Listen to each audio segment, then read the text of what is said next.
Hello dear student, myself Mohammad Imran Ansari. Dear student, today we will discuss about human reproduction part number 3rd. ठीक है, इसमें हमारा जो topic है बच्चों, हमारा जो टॉपिक है मेल रिप्रोडक्टिव सिस्टम यानी कि नर जनन तंत्र के बारे में आज हम बात करेंगे।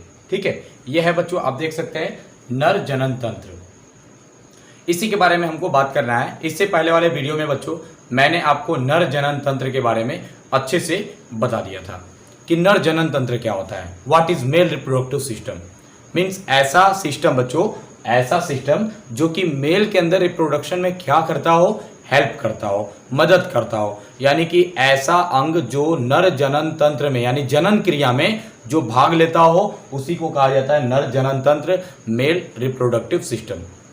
ये हमारा टॉपिक था बच्चों, और इस टॉपिक में सबसे पहले बच्चों हम लोग फर्स्ट ऑफ ऑल बात करेंगे स्क्रोटम के बारे में कि स्क्रोटम क्या होता है। स्क्रोटम का हिंदी होता है बच्चों, आप देख सकते हैं वृषण कोश।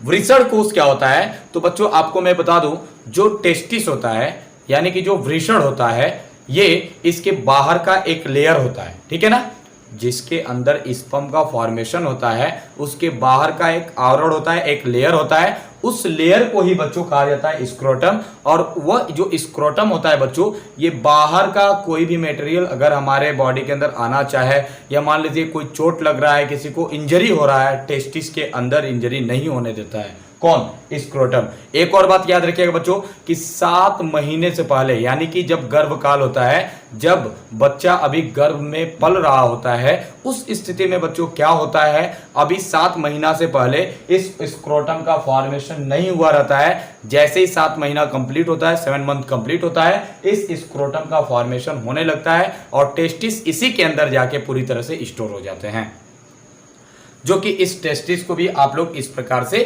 देख सकते हैं। ओके, अब नेक्स्ट बच्चों हम लोग बात करेंगे दूसरा, तो दूसरा आप देख सकते हैं ए पेयर ऑफ टेस्टिस। आइए इसके बारे में बात करते हैं, यही सबसे मोस्ट इंपॉर्टेंट पार्ट है बच्चों, ए पेयर ऑफ टेस्टिस। इसको हम लोग प्राइमरी सेक्स ऑर्गन भी कहते हैं, यानी कि प्राथमिक लैंगिक अंग भी बच्चों इसको कहा जाता है। प्राथमिक लैंगिक अंग क्यों कहा जाता है, क्योंकि इसी टेस्टिस के अंदर बच्चों शुक्राणु मीन्स स्पर्म का फॉर्मेशन होता है, शुक्राणुओं का निर्माण होता है। समझ में आ गया, इसको भी आप इस फिगर के द्वारा देख सकते हैं। एक ये बच्चों आप देख सकते हैं टेस्टिस है यानी कि वृषण है, इस वृषण के अंदर बच्चों आप देख सकते हैं शुक्राणुओं का निर्माण होता है। और बच्चों ये आप देख सकते हैं टेस्टिस, ये जो टेस्टिस आपको दिख रहा है बच्चों, ये ह्यूमन के यानी कि जो मेल होता है, मेल के बॉडी के बाहर एक हैंगिंग पार्ट होता है, मीन्स ये लटका हुआ भाग होता है जो दोनों टांगों के बीच ये लटका होता है, ठीक है। इसको बच्चों कहा जाता है टेस्टिस, और एक जोड़ी बच्चों टेस्टिस यानी कि वृषण पाया जाता है।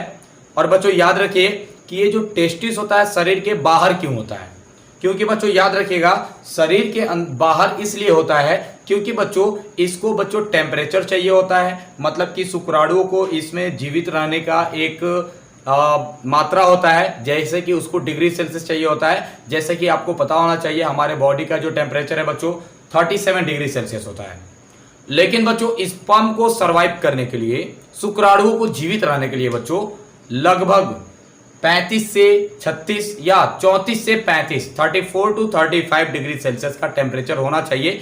यही वजह है बच्चों कि ये जो टेस्टिस होता है, वृषण होता है, ये हमारे बॉडी के बाहर होता है ताकि हमारे बॉडी का भी टेम्परेचर मिलता रहे, और साथ ही साथ बच्चों इसको एटमॉस्फेयर यानी बाहर का भी टेम्परेचर मिलता रहे। इस फिगर के द्वारा आप समझ गए होंगे।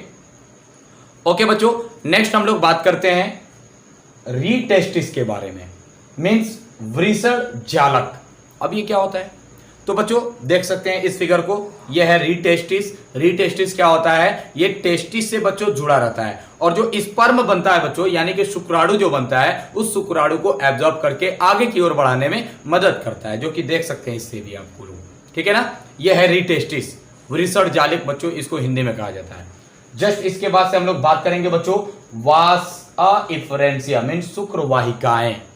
अब शुक्रवाहिकाएं क्या होती हैं, जो बच्चों आपको पता होना चाहिए, जो रीटेस्टिस के अंदर यानी कि वृषण जाला के अंदर जो स्पर्म अब आया हुआ है वो अब चला जाता है वास इफरेंसिया में यानी शुक्रवाहिकाएं में, ठीक है, इसे भी आप फिगर के द्वारा देख सकते हैं। स्पर्म अब ऊपर की ओर बढ़ता है यानी कि शुक्र वाहिकाओं में चला जाता है।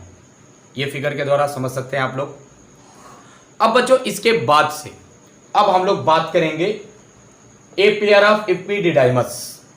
एपिडिडाइमस क्या होता है? एक जोड़ी अधिवृषण, यानी कि अब जो वासा इफरेंसिया में बच्चों यानी शुक्र वाहिकाओं में जो स्पर्म आया हुआ है, जो शुक्राणु आया हुआ है, अब वो ट्रांसफर हो जाता है एपिडिडाइमस में, जो कि देख सकते हैं ये है बच्चों एपिडिडाइमस, जो कि टेस्टिस के ठीक ऊपर पाया जाता है। इसी को कहा जाता है बच्चों एपिडिडाइमस। देख सकते हैं इसके द्वारा। अब बच्चों एपिडिडाइमस के बाद से अब स्पर्म जो है धीरे धीरे और ऊपर की तरफ जाएगा, यानी कि अब चला जाता है बच्चों a pair of vas deferens, यानी वास डिफरेंस जो कि मेन होता है पार्ट, एक जोड़ी शुक्रवाहिनी, यानी कि अब देखेंगे आप लोग तो ये वास डिफरेंसिया में चला जाएगा, यानी शुक्रवाहिनी में। शुक्रवाहिनी क्या होता है? एक जोड़ी होता है बच्चों जो दोनों तरफ बच्चों इस तरह से एक नलिकाकार रचना के रूप में पाया जाता है, पाइप लाइक स्ट्रक्चर के रूप में होता है, जो कि इसको भी आप लोग देख सकते हैं। ये पाइप लाइक जो आपको स्ट्रक्चर दिख रहा है, अब ये आगे की ओर बढ़ेगा और आगे की ओर बढ़ने के बाद से ये सेमिनल वेसिकल के अंदर चला जाता है, यानी कि एक जोड़ी मूत्राशय के अंदर चला जाता है, जो कि इस फिगर के द्वारा बच्चों आप लोग देख सकते हैं। जस्ट बच्चों इसके बाद से अब स्पर्म कहां चला गया? स्पर्म जो है वास डिफरेंशिया से होते हुए सेमिनल वेसिकल में चला गया। अब सेमिनल वेसिकल उसको एक्टिवेट करता है, यानी कि स्पर्म को पूरी तरह से ये सेमिनल वेसिकल एक्टिवेट करता है, और एक्टिवेट करने के बाद से तुरंत ये भेज देता है एजुकुलेटरी डक्ट के पास, इजैकुलेटरी डक्ट। ठीक है बच्चों, इसको आप लोग स्पेलिंग थोड़ा सा मिस्टेक है, इसको सही कर लीजिए। ये बच्चों होता है इजैकुलेटरी डक्ट। ठीक है, इजैकुलेटरी डक्ट का मतलब होता है एक जोड़ी अस्खलन वाहिनी। ये देख सकते हैं एक जोड़ी बच्चों ये अस्खलन वाहिनी है, और इससे पहले सेमिनल वेसिकल अभी आप देखे हैं, और उससे पहले वास डिफरेंस के बाद से सेमिनल वेसिकल के साथ आज से आ जाता है बच्चों इजैकुलेटरी डक्ट, यानी एक जोड़ी अस्खलन वाहिनी में आ जाता है। आप भी इस फिगर के द्वारा देख सकते हैं। अब जस्ट बच्चों अस्खलन वाहिनी के बाद से बच्चों आता है यूरेथ्रा में, यानी कि मूत्र मार्ग में।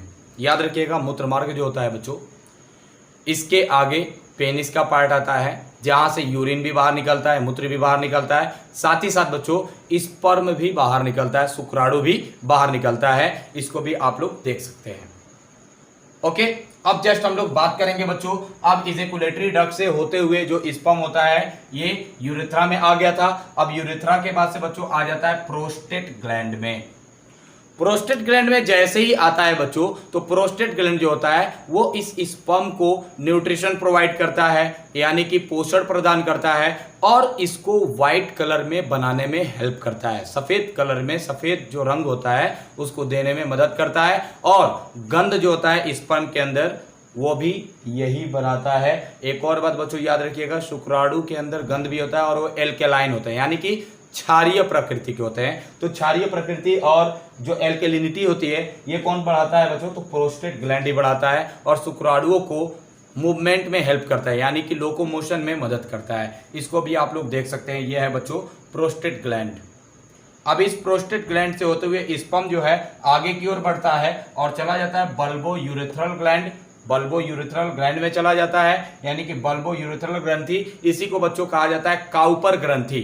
यानी कि जस्ट आप देख सकते हैं इसी फिगर में देख सकते हैं आप लोग कि आप देख सकते हैं कि पहले प्रोस्टेट ग्रंथि था, प्रोस्टेट ग्रंथि से स्पर्म धीरे धीरे अब नीचे की ओर आ रहा है, सॉरी हाँ उसके नीचे की ओर आ रहा है, और प्रोस्टेट ग्लैंड से देखिए आप लोग बल्बो यूरेथ्रल यानी कि काउपर ग्लैंड में ये चला आता है। अब काउपर ग्लैंड से बच्चों पेनिस के माध्यम से यानी सीसन के माध्यम से क्या होता है आप देख सकते हैं ये स्पर्म बाहर निकल जाता है। पेनिस बच्चों एक ऐसा पार्ट होता है जो शुक्राणुओं को भी निकालने में मदद करता है, यानी कि स्पर्म को भी बाहर निकालने में मदद करता है, और साथ ही साथ यूरिन के डिस्चार्जमेंट में भी हेल्प करता है, यानी यूरिन को भी बाहर निकालने में मदद करता है। उम्मीद करता हूं बच्चों कि आज का ये जो टॉपिक है आप लोगों को क्लियरली समझ में आ गया होगा। कृपया कमेंट में आप यस या नो बता दिया कीजिए कि समझ में आया या नहीं, ताकि मैं आगे के वीडियो को अपलोड कर सकूं। ठीक है बच्चों, आज के लिए इतना ही। Thank you for watching this video.